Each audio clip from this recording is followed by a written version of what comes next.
For a Hindu, prayer or worship of God has been something very personal and not a time to showcase communal solidarity.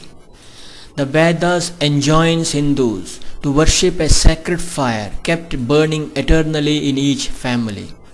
With passage of time, fire was turned into a deity and was called the Griha Devata. Thus, to worship God, a Hindu just turned towards the special room in his own house. It also helped to train the children in the rituals and prayers, who internalized it just by observing their parents. To have social cohesion between members of one clan or gotra, the concept of Kula Devata, and social cohesion among villages, the temples dedicated to Grama Devatas emerged.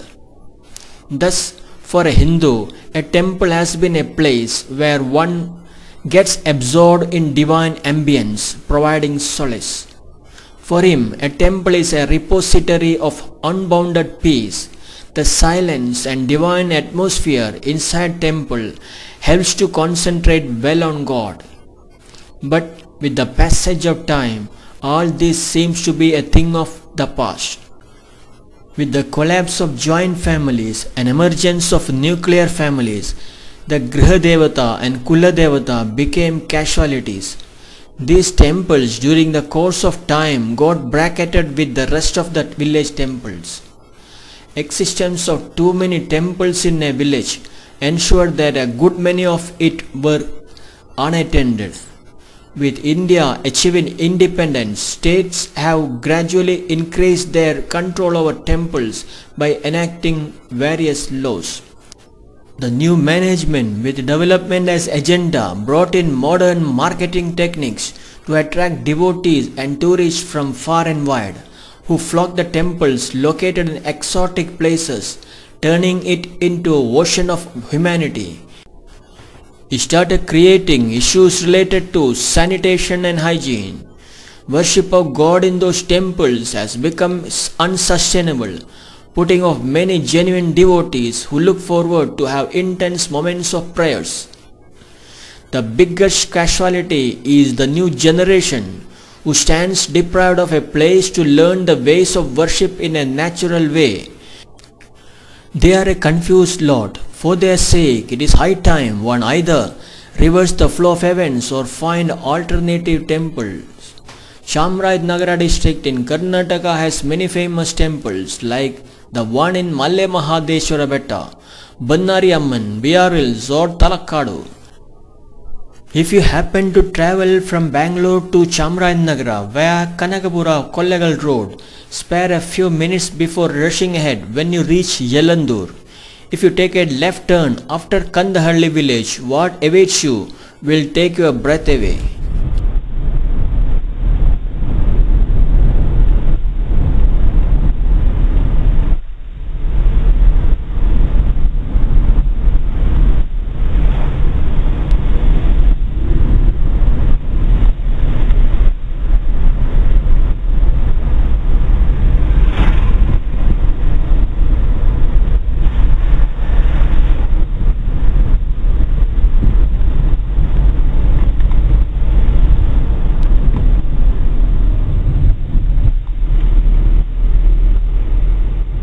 The Mahadeshwara temple encircled by huge banyan trees that put down aerial shoots growing down into the soil, forming additional trunk, is hardly visible till one actually entered the premises. The deep shadows cast on the ground by these giant trees and the cooling effect on the environment is sure to smooth your tired body and mind.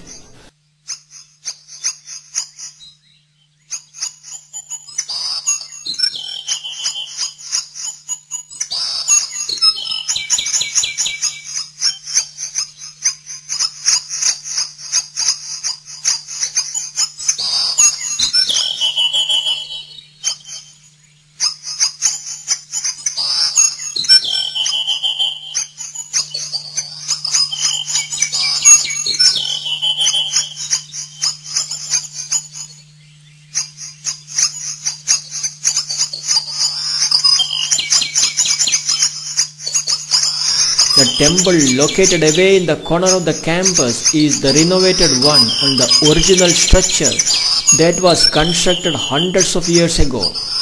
It is dedicated to Lord Shiva and attracts devotees from neighboring villages only during the annual Jatra held in July-August. Rest of the days it wears a deserted look. ಹಳೆ ದೇವಸ್ಥಾನ ಇಲ್ಲಿ ವರ್ಷಕ್ಕೊಂದ್ಸಾರಿ ಮಲೆ ಮಹದೇಶ್ವರ ಸ್ವಾಮಿ ಜಾತ್ರೆ ಎಲ್ಲ ನಡೆಯುತ್ತೆ. ಬೇರೆ ಸುಮಾರು ಒಂದು 5-6 ಹಳ್ಳಿಯಿಂದ ತುಂಬ ಜನ ಬಂದು ಒಳ್ಳೆ ಇದು ಮಾಡಿ ಅಡುಗೆ ಎಲ್ಲ ಮಾಡಿ ಪ್ರಸಾದ ವಿನಿಯೋಗ ಎಲ್ಲ ಮಾಡ್ತಾರೆ. ತುಂಬ ಮಹಿಮೆ ಇರೋಂಥ ಒಂದು ದೇವಸ್ಥಾನ. ಭಕ್ತಾದಿಗಳು ಬೇರೆ ಬೇರೆ ಕಡೆಯಿಂದ ಎಲ್ಲ ದಾನ 33 ಹಳ್ಳಿಗಳಿಂದ ಸಾಕಷ್ಟು ಇದಕ್ಕೆ ಇದು ಮಾಡ್ತಾಯಿದ್ದಾರೆ, ಹೆಲ್ಪ್ ಮಾಡ್ತಾಯಿದ್ದಾರೆ. ಹಾಗಾಗಿ ಇಲ್ಲಿ ಪ್ರತಿ ವರ್ಷ ಒಳ್ಳೊಳ್ಳೆ ಜಾತ್ರೆ ಮಾಡಿ ಭಕ್ತಾದಿಗಳನ್ನೆಲ್ಲ ಇಲ್ಲಿ ಪ್ರಸಾದ ವಿನಿಯೋಗ ಕಾರ್ಯಕ್ರಮ ಹಮ್ಮಿಕೊಂಡು ಅವತ್ತು ದಿನ ಹರಿಕಥೆ ಮತ್ತು ಹೋಮ ಹವನಗಳೆಲ್ಲ ನಡೀತದೆ.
Like the children holding root of the giant trees to float around in joy, and when get tired leave it voluntarily to come down on the ground, one feels relieved of great mental strain after spending a few moments in the solemn presence of the deity, but still wondering why did he hold on to it for so long in life.